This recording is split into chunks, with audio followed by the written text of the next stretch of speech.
Okay guys, this video is looking at LANs and WANs. We're going to look at what the different classes of network are, then we're going to look at the characteristics of LANs and characteristics of WANs. It's going to be a very short video, this one, I think. There are sort of four main types of network. There are actually quite a lot more, but there are four main ones that you should be aware of. PAN, LAN, MAN and WAN.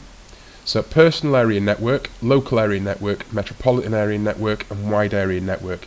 And these are increasing in terms of size, and the main characteristic is they increase in size. So a personal area network is something which is about your person. You'll see things such as Bluetooth and NFC come into personal area network category. Local area network is a lot smaller. We're going to look at it in a second. Metropolitan area network is bigger than a local area network and usually connects local areas together, and then a wide area network is even bigger and connects generally lots of LANs and MANs together. So a local area network is a small to medium sized network that typically covers the area of a home, school or office. Devices are connected to a central hub or a switch.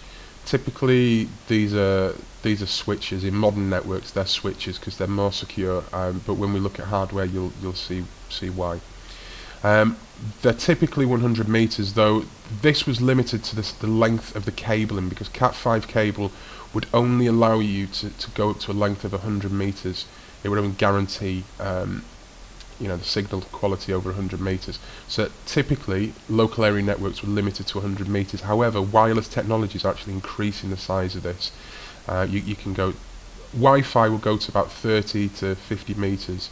But there are some technologies out there which will allow you to expand your local area network even further. You can boost the signal even further. Local area networks are by far the most common type because they're local, and you'll see them in pretty much every home will have a local area network, and you'll have TVs, smartphones, you'll have laptops and computers connected to it. You'll have any household appliances. You might even have like a smart electric meter connected to it as well. Basically, it's all connected to your home hub, what you get from your internet service provider, and they use your internet connection to connect to the outside world. A wide area network is a large network, and it's usually it's made up of lots of smaller local area networks put together. So as you see from the picture, you've got two regional offices, and then you've got some remote roaming users that connect up to the head office. This, when all said and done, this could be spread over, your head office could be in London, a regional office could be over in Cardiff, another one could be up in Glasgow. Your roaming users are spread all over the country, and you all connect to that central point, to that central office.